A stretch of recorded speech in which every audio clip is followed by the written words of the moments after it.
Yo, what is up, guys? It's Jytus, and I've been wanting to make this video for a long time now, but I've never really got around to it. And also, it took a lot of time to make because on this list, I've been sort of collecting all the data from all my games that I don't consciously think about that I'm doing.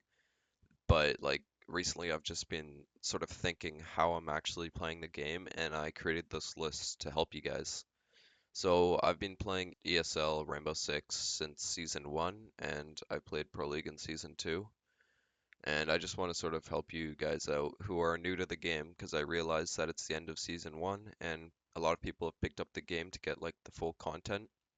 And also season two is just around the corner, so there's going to be a lot of new players here, and I just want to help you guys out and sort of teach you the basics and also the more advanced ones for the people who've been playing for a long time and just can't seem to win games. So this list is not in any particular order. I just sort of lay them all out. So I'm just going to go through them one by one and hopefully some of them will help you. Now, before the video actually starts, what I would recommend is just to minimize this video or put it aside on another monitor if you have it and just listen because there's not going to be that much video. It's mostly me talking. So, yeah, with that being said, guys, I hope you enjoyed the video. So, actually, just starting with the basics, number one is finding an operator that you like. So, if you haven't noticed in ESL and Pro League, everyone sort of has two or three main operators they like to play on attack and defense, and they basically practice those operators a lot, and they just rotate between them depending on what map and site and stuff like that. So if you haven't decided what operators you like, try to find some ops that you really enjoy playing and you have higher KDs on. If you go on the Rainbow Six stats site, you can check out operator KDs and find the one that's your highest and maybe just stick with them because you're naturally better with that operator. If you're absolutely new to the game and you have no idea, I'd recommend trying to learn more of the easier ones. So on defense, like Rook or Doc, and then on attack, something like Sledge or Thermite slash Ash. I don't know. Those are basically the four main ones that you want to learn anyway, and they're pretty easy to use compared to the other ones. Their gadgets are pretty straightforward, so yeah, I'd recommend those ones to you guys. So, secondly, I want to talk about movement. Movement's very important in this game because of a lot of factors like sound and just like the map length. You want to be aware of everything around you. So with movement, you got to know when it's time to sprint, when it's time to crouch walk, when it's time to walk, all that stuff. Also, alt walking or whatever your set hotkey is to just slowly walk. So with movement, always know that you're never safe, I guess. Like you never want to sprint when the timer is low, especially as a defender. If it's like a 1v1 and you're still on site, don't try to move around because that'll give them intel on where you are. So you always want to keep in mind that there could be other people around you. So for this, I'd just recommend just put yourself in a different perspective where you think, okay, if I was an attacker, I'd be here and he would be here, and sort of just work around with that. But also keep in mind you want to be fluent with your movement. You don't want to be really clunky and change directions and stuff. Like you just want to sort of set a goal and keep moving in that direction. It's pretty straightforward. This tip honestly shouldn't help you guys that much, but moving on to number three, we have body awareness. Now, this one is huge. I realize that lower level players don't really have any body awareness. And by body awareness, I mean like 360 degrees around your player model, you should be aware of. So, whenever you're hiding behind, let's say, a pillar, you want to be aware that you're basically exposed through the whole backside of your player model's body, but you're safe from the front side because of the pillar itself.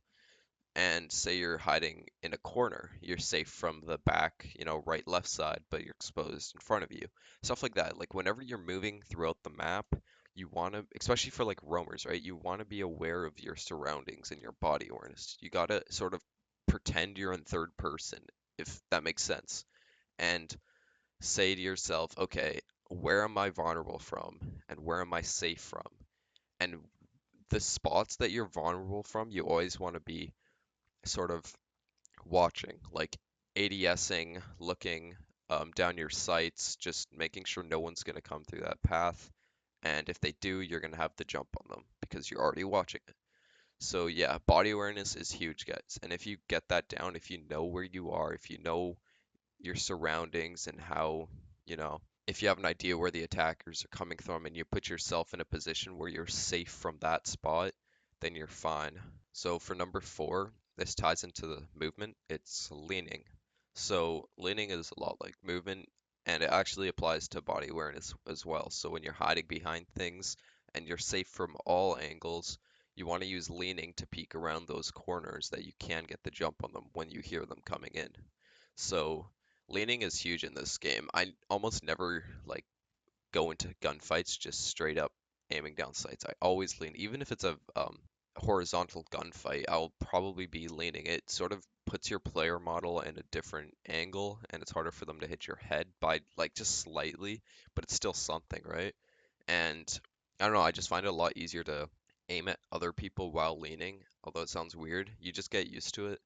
It's up to you if you want to put toggle or not toggle on the leaning button. I have it toggled just because I can just tap it once and then keep moving. And the second one I untoggle it, I just press shift to sprint and it just like untoggles it for like a second. Like even if I'm not gonna decide to sprint, I can just tap it really quickly and it will sort of release it. So leaning when you first get the game is a lot harder, but if you just like keep playing it and you'll get used to it. I wouldn't say go with toggle or go with not toggled. I'd just say go with go with whichever one you started off with because that's the most you're used to. Either one works. So yeah, that's my tip. Just sort of use it to your advantage around corners. Like I don't know, just always lean. Okay, that's all. Next is sort of quick tip. It's jumping through windows and doors. There's actually uh, a really quick way of doing it because in recent patches they've made it harder to do so. Like before, you can just knife a door once and then vault through it. But now it's sort of harder. So I'm just going to show you here. There's this one spot on a door and window. It's the upper left side on the X. If you knife it there every time while sprinting, you'll get a really nice vault option so you can quickly jump through things. Now this is good for all attackers and roaming defenders because that way you can say you're a defender roaming, you can quickly knife the window, jump out within less than a second, and get intel on where they are and maybe get a pick. And for attackers, if you're just trying to enter the site really fast, you can do the same.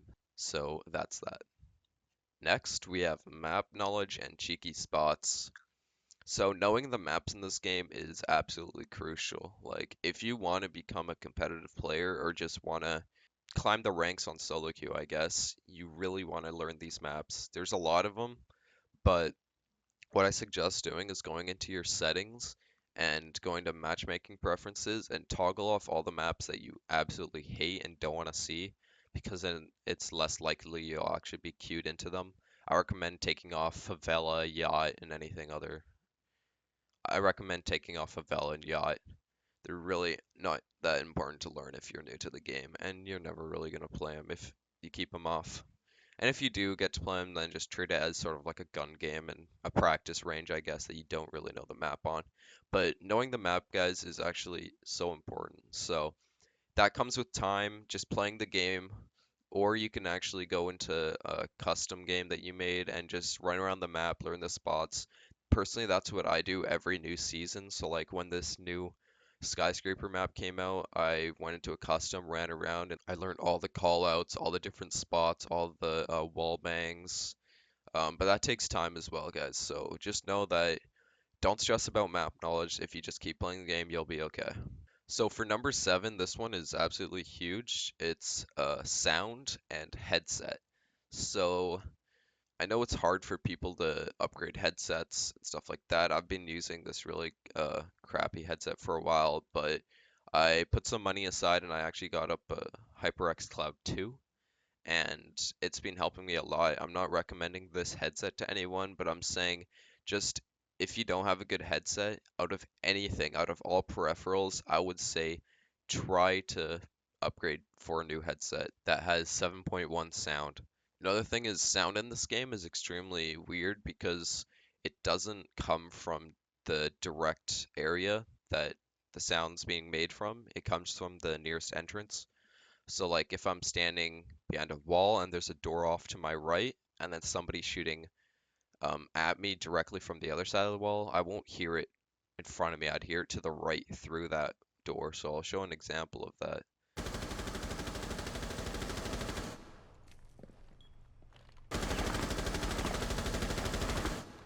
Again, learning the sound in this game takes time, but once you do, you always want to use it to your advantage. I like to lurk, crouch walk around the map and just listen for as much as I can and try to gain as much intel as I can.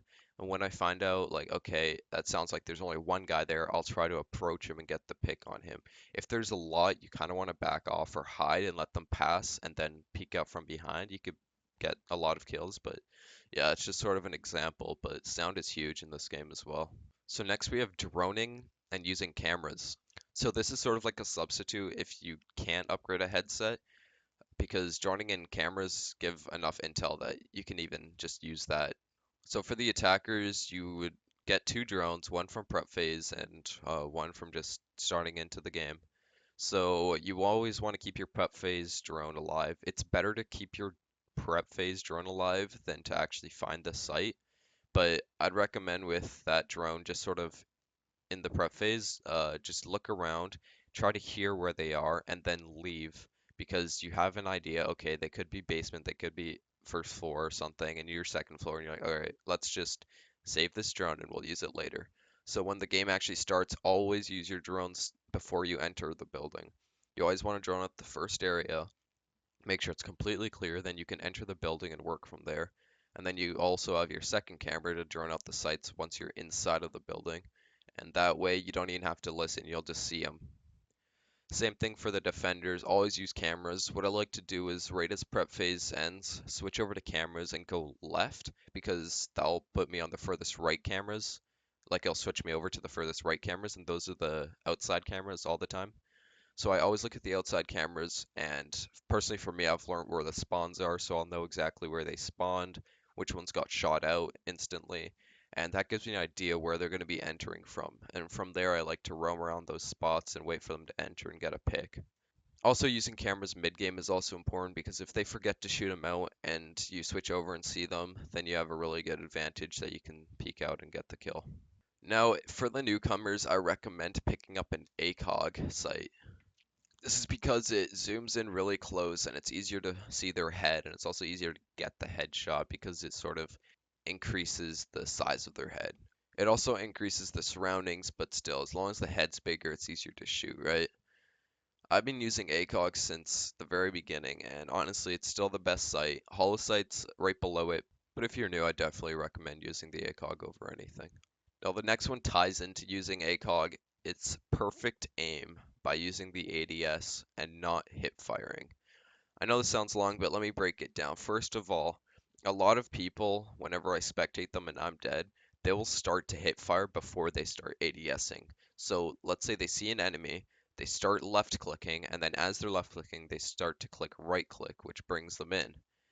I hate seeing that because the hip firing is actually really bad in this game, at least accuracy wise, unless you're really close. So I'd never recommend hip firing. But in this game, there's something called perfect aim, and that's not the cheat I'm talking about. Perfect aim is when the instant you right click to start your ADS process, the crosshair is perfect. Like, technically, I'll put it this way. If you take a marker and put a dot in the middle of your screen or wherever the tip of the ACOG is, the second you right click, you can left click on that dot on your screen and the first bullet will always go there 100% of the time. It's not like once the ADS process is finished and you're fully zoomed in, then it's at the ACOG tip.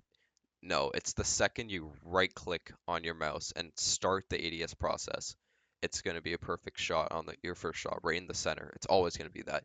So, like I said, never start to hit fire and then move into ADS. Always move into the ADS and then start shooting. It'll help you a lot. Just trust me on this. All right, so for number 11, we have the peeker's advantage. Peeker's advantage in this game, you've probably heard of it, but if you haven't, then you really want to listen in here. Peeker's advantage is pretty much what defines this game. It's huge. because of the netcode latency, it's pretty slow, meaning that people's hitboxes will show up later than actually what the player model does. So if a player model moves around a corner, you can't really see him or shoot him because the hitbox is still behind that corner and it moves a split second after the player model. So I know that can be frustrating at times, but at the same time, you can use that to your advantage by just holding tight corners. And once you hear someone coming, instantly peek out and lean, take some shots, and go back in. That way, you're nearly impossible to kill, and you'll always see people faster than they'll see you with the peeker's advantage. So always keep that in mind, guys. It's pretty important. I know Serenity has a video, I think, on this, so definitely check out his channel, and it should be there about peeker's advantage. He has a good diagram. So for number 12, I want to talk about head level. Head level in this game is extremely important because, as we all know, one shot to the head is a kill. With any gun, with any range, it doesn't matter. One hit to the head is a kill if netcode allows it. And I won't be talking about netcode here, but for head level, you always want to keep in mind your crosshair should be around that head level. So as you ADS, their head will be level to where your end of the sight is, so that way you can always try to get that headshot before they get it on you. So this one's pretty straightforward. Just always remember while you're peeking around corners, while you're moving around the site, pretend your crosshairs up or your ADS, just pretend you are, and the second you see someone, just right click in and you should be at their head level. Next we have reaction time. Now, I understand people have faster reaction time and slower reaction time. And although it seems like you can't do much about it, you actually can. So if you're new or old to games, everyone has different reaction times, but you can always practice.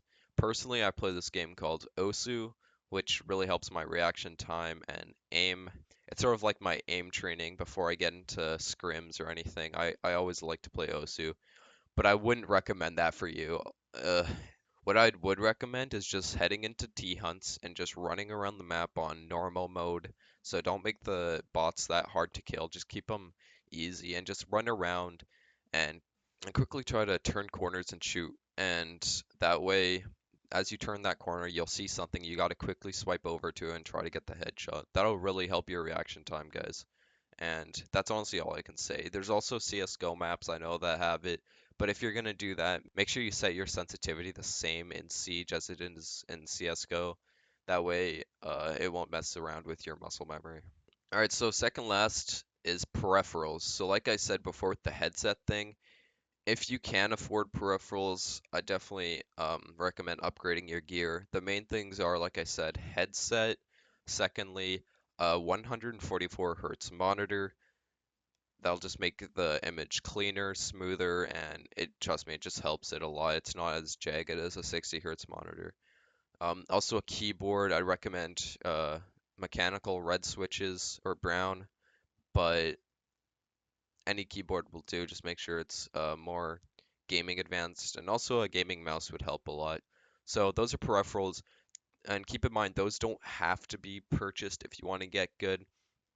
You can be equally as good as any player in the world with bad peripherals compared to him having good peripherals. It's just easier to get to that point with the good peripherals, if that makes sense. It'll just take longer if you don't. So just keep that in mind. If you want to upgrade that or not, that's up to you. Now, lastly, this is just broad, straightforward, play the game. I've played over 2,500 hours in this game, and that's because I enjoy it. I truly enjoy it, and I'm gonna say right now, it's gonna be hard to get good at the game if you don't enjoy it.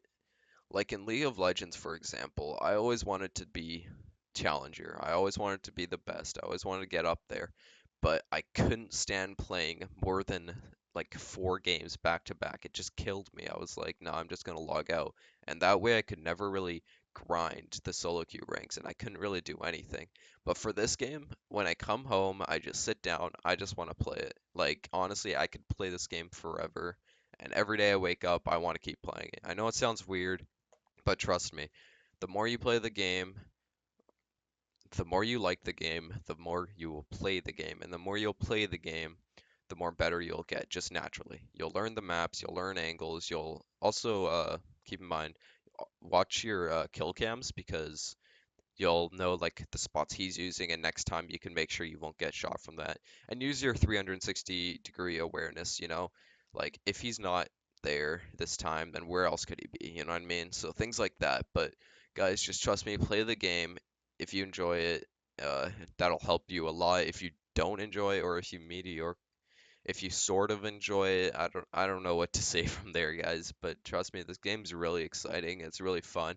Try to get a group of people queued up, get your friends to buy the game, and you'll honestly just have a great time. So that is about it for the video today, guys. I know it was kind of long. It took a long time to get out, but it's finally here, so I hope you enjoyed it. Leave a like if you did. Comment down below what you want to see in the future. Subscribe if you're new, and I'll see you next time.